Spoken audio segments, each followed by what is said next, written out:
अस्सलामुअलैकुम नाजरीन। इस एपिसोड के शुरुआत में हम देखते हैं जंगल में उस्मान साहब और उनके साथी घोड़ों पर सवार होते हैं। उस्मान साहब स्पाइबे सुंगुर के साथ लड़ी गई जंगें और लम्हात को याद करते हैं। बुरहान भी स्पाइबे सुंगुर के साथ खाना खाने के लम्हात को याद करता है और वो सब आगे बढ़ते ही चले जाते हैं। इधर बाला हतून खवातीन के साथ सोगोत बाजार में दाखिल होती हैं और आगे बढ़ते हुए अलजन से पूछती हैं, मुझे बताओ जरा अलजन, अवाम का होलोफेरा खतून के साथ ताल्लुक और सलूक कैसा है? तो अलजन कहती है, वल्लाह आग की तरह है। होलोफेरा का नाम सुनते ही सब लाल पीले हो जाते हैं। यह सुनकर बाला हतून कहती है, यानी रोमी बगावत ने हालात को मुकम्मल तौर पे पेचीदा बना दिया है। इस आग के भड़कने से पहले इसे सिरे से ही बुझाने की जरूरत है। अलजन कहती है, ये होलोफेरा को नहीं जानते, अगर ये जान लेते हैं तो खुद ब खुद ये आग बुझ जाएगी। बाला हतून कहती है, यकीनन ये लोग जान जाएंगे। खवातीन के पास जाकर गोंचा उनसे कहती है, काम में आसानी हो। जवाब में खवातीन उसका शुक्रिया अदा करती है, मगर होलोफेरा के साथ यह रवैया नहीं होता। खवातीन का सलूक देखकर होलोफेरा बहुत गमगीन हो जाती है। तो बाला हतून वहां पे आकर कहती है, होलोफेरा ने कहा कि काम में आसानी हो। खैर तो है बहनों, क्या आप लोग आसानी नहीं चाहती? तो खवातीन होलोफेरा का शुक्रिया अदा करते हुए उसे खुशामदीद कहती हैं। यह देखकर होलोफेरा मुस्कुरा देती है। सोफिया छुपकर उन्हें देख रही होती है। बाला हतून खवातीन से कहती है, कल हमारे तमाम ताजरों को हमारे बाजार में खाना दिया जाएगा। हम कसरत और बरकत के साथ अपने बाजार को वसअत देंगे इंशाअल्लाह। खाने का ख्याल फातिमा रखेगी। यह सुनकर सोफिया कहती है, बाला मैं वापस आ गई हूँ, मैं अपने हिसाब बराबर करने वापस आई हूँ। बाला हतून हजाल से कहती है, आप आने वाले सामान की इब्तदाई दर्जाबंदी की जिम्मेदार होंगी। यह सुनकर हजाल बहुत खुश होती है। बाला हतून मजीद कहती है, सबसे अहम फरीजे आपके हैं दुल्हनों। अब से हमारे बाजार के शुमाल में आर्जी तख्तुमा दुकानों की देखभाल होलोफेरा करेगी, जनूब में गोंचों का ख्याल रखेगी। यह सुनकर बेगम आगे बढ़ते हुए कहती है, माजरत के साथ क्या होलोफेरा हमारे बाजार के रस्म रवाज को जानती है? बाला हतून कहती है, अगर नहीं भी जानती तो क्या हुआ, मेरी बेटी एक दूसरे के साथ ताउन करेंगी। होलोफेरा आप काय की बहू है, सबको मालूम होना चाहिए। इसके अलावा मेरी बेटी सब कुछ उसकी मुनासिब जगह पे सीखेगी। तो होलोफेरा कहती है, मैं आपको मायूस नहीं करूंगी माँ। बाला हतून भी खुश होते हुए कहती है, तुम्हारी कोताहियों में गोंचा तुम्हारा साथ देगी, है ना गोंचा? जवाबन गोंचा कहती है, जो भी जरूरी हुआ मैं करूंगी। सबके जाने के बाद हजाल फातिमा को एक जोड़ा दिखाते हुए कहती है, यहाँ पे बहुत जचेगा, मगर फातिमा आगे बढ़ जाती है। उधर एक मुकाम पे बाज़ंतनी सिपाही गुलामों को पिंजरे से बाहर निकालते हैं और उन पे टूट पड़ते हैं। दीगर बहुत से गुलाम काम काज कर रहे होते हैं। उस्मान साहब के तीरंदाज आहिस्ता आहिस्ता आगे बढ़ रहे होते हैं। बाज़ंतनी सिपाहियों को वहशियानापन उरूज पे होता है और वो गुलामों पे बदतरीन तशद्दुद करते हैं। एक तरफ से उस्मान साहब भी अपने सिपाहियों के साथ आगे बढ़ते हैं। चेहरों पर उन्होंने काले निशानात लगाए होते हैं। उस्मान साहब बुरहान से पूछते हैं, इन्होंने खुद को इस तरह कान में कैसे मुनज़्ज़म किया है? तो बुरहान कहता है, ये कान आग की सारकिला और मरकजी करारगाह तक जाती है, जो महल के बाहर से हिफाजत करती है। इन्होंने छकड़े भर लिए हैं, अब ये निकलेंगे। जबकि कुछ देर बाद बाज़ंतनी सिपाही घोड़ा गाड़ियां लेकर रवाना हो जाते हैं। आगे बढ़ते हुए उस्मान साहब कहते हैं, हम पहले ये कान तबाह करेंगे, उसके बाद इन्हीं की तलवारें लेकर इनकी करारगाह में दाखिल होंगे। बुलंदी पर से क्योमास छुप कर ये सारा मंजर देख रहा होता है। गुलाम बाज़ंतनी सिपाही से पानी मांगता है, मगर वो उसे गिरा देता है और उसके बाद पानी उसके ऊपर गिराता है। ये देखकर उस्मान साहब का पहला छोड़ा हुआ तीर उसकी गर्दन से आर पार हो जाता है। फिर उसके बाद उस्मान साहब और उनके जांबाज जबरदस्त तीरंदाजी करते हैं। बाज़ंतनियों की लाश पे लाश गिरती है और तीरंदाजी के बाद वो सब तलवारें लेकर उन पे दावा बोल देते हैं। इस अचानक के हमले में बाज़ंतनी बिल्कुल संभल नहीं पाते और जल्दी उन सब का सफाया हो जाता है। फिर उस्मान साहब गुलामों के पास आते हैं तो गुलाम कहते हैं, हमें मत मारो, हमें मत मारो। उस्मान साहब उनके पास बैठते हुए कहते हैं, क्या कभी ऐसा हो सकता है? हमने कभी मजलूम को तकलीफ नहीं दी।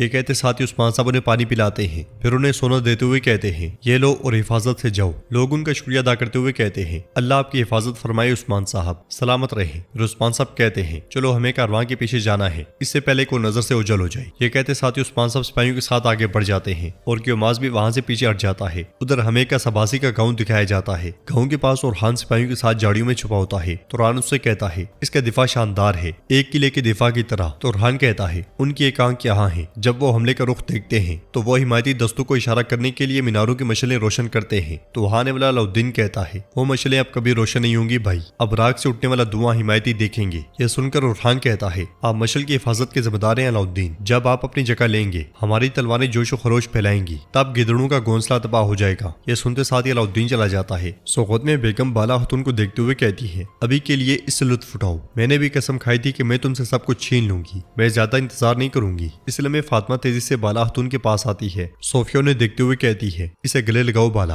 अभी अभी के लिए गले लगा लो। इसलिए मैं बेगम उनके पास आकर कहती है, बाला खातून आपको बाजार कैसा लगा? मैं आपकी तिजारती महारतों से फायदा उठाना चाहती हूँ। बाला खातून कहती है, शुक्रिया बेगम खातून, हम पहले दिन कोई खामी तलाश नहीं कर सकते। बेगम कहती है, मैं आपके और उस्मान सरदार के लायक बाजार कायम करना चाहती हूँ, कोई खामी नजर आएगी तो बताएं। बाला खातून उनसे कहती है, लगता है ये फरीजा आपको बहुत अच्छा लगा है। तो बेगम कहती है, ऐसा ही है, ये ले हमारा शरबत पिए। मगर बाला खातून कहती है, मेरे पास वक्त नहीं है, मैं मुआयना करने यानी शहर के बाजार जाऊंगी, अगली बार जरूर इंशाल्लाह। ये कहते साथ ही बाला खातून फातिमा के साथ आगे बढ़ती हैं और कहती हैं, तो बेगम आपने अपने कांटे तैयार कर लिए हैं, आइए देखते हैं कि अब आप क्या करने जा रही हैं। फातिमा मेरी बेटी, ये जगह तुम्हारे सुपुर्द है। ये कहते साथ ही बाला खातून चली जाती है और सोफिया फातिमा को देखने लग जाती है। यूसुफ फातिमा के पास से होता हुआ बेगम के पास आता है और उससे कहता है, आप जानती हैं कि सरोजा के साथ काम करना मुझे पसंद नहीं है। जवाब में बेगम कहती है, जो हुक्म उस्मान साहब देंगे हम वो पूरा करेंगे, चाहे आप उसे पसंद करें या ना करें, हम उनसे नहीं लड़ेंगे। यूसुफ कहता है, इसलिए आप बाला खातून के साथ अच्छे से पेश आ रही हैं, मेरे लिए सब कुछ मेरा मतलब मकसद है। बेगम कहती है, जब तक हमें वो नहीं मिलता जो हम चाहते हैं, मुझे अपना गुस्सा छुपाना है, लेकिन जब वक्त आएगा मैं अपने कांटे दिखाने से गुरेज नहीं करूंगी यूसुफ। ये कहते साथ ही बेगम आगे बढ़ जाती है। उधर कान से जाने वाला काफिला आगे बढ़ रहा होता है कि इसलिए में वो देखते हैं कि रास्ते में कोई लेटा होता है। करीबी उस्मान साहब झाड़ियों में छुपे होते हैं। बाज़ंतीनी सिपाही उसके पास जैसे ही पहुंचता है, जमीन पे लेटा हुआ जहर कुतई उसे खंजर के जरिए मौत के घाट उतार देता है। अगले लम्हे उस्मान साहब और उनके साथी भी दावा बोल देते हैं और उस्मान साहब कहते हैं, मैं अपने बहादुर का बदला लेने आया हूँ। बाज़ंतीनी सिपाही मुसलसल करते ही चले जाते हैं। लड़ाई के बाद उस्मान साहब कहते हैं, असल मसला करारगाह है, जब करारगाह गिर जाएगी, किला कमजोर हो जाएगा, तो बुरहान इनको छकड़ों में ले जाओ। इसके साथ ही उस्मान साहब आगे बढ़ जाते हैं। दूसरी तरफ अलाउद्दीन उस गांव में दाखिल होता है। दरवाजे पर बाज़ंतीनी सिपाही उसे रोकते हुए पूछता है, कहाँ से आए हो, क्या तुम्हारे पास इजाजतनामा है,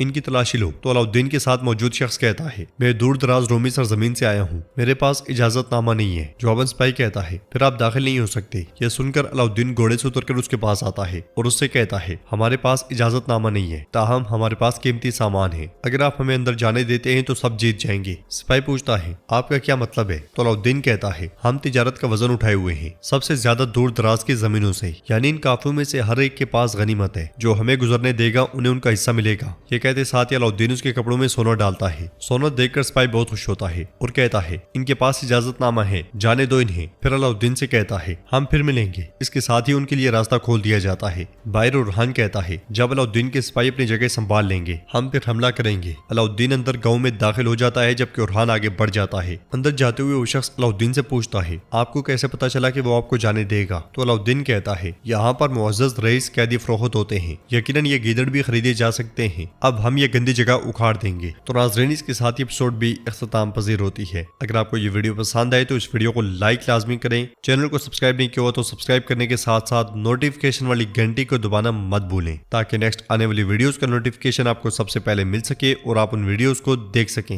इंशाल्लाह मिलते हैं नेक्स्ट वीडियो में, तब तक के लिए रखें अपना और अपनों का बहुत ज्यादा ख्याल। अल्लाह ने के बान।